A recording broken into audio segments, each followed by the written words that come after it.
Hello friends, welcome back to the new tutorial. In the last video, we have discussed how we can create a product in the Zoho CRM.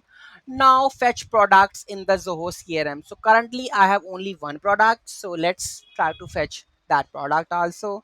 So here we have the fetch products function. So let's use this. Okay. So here we go with this one. This is create one.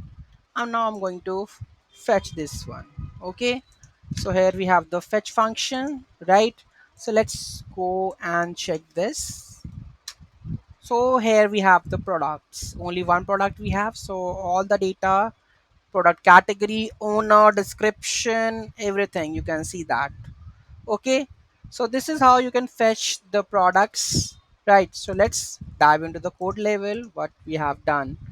Okay, so we have to go with our API, that is get, and the CRM v2 products. Okay, and we have to pass this as token. Fetch only 10 records. You can modify. Fetch from the page one, pagination. Okay, it's up to you.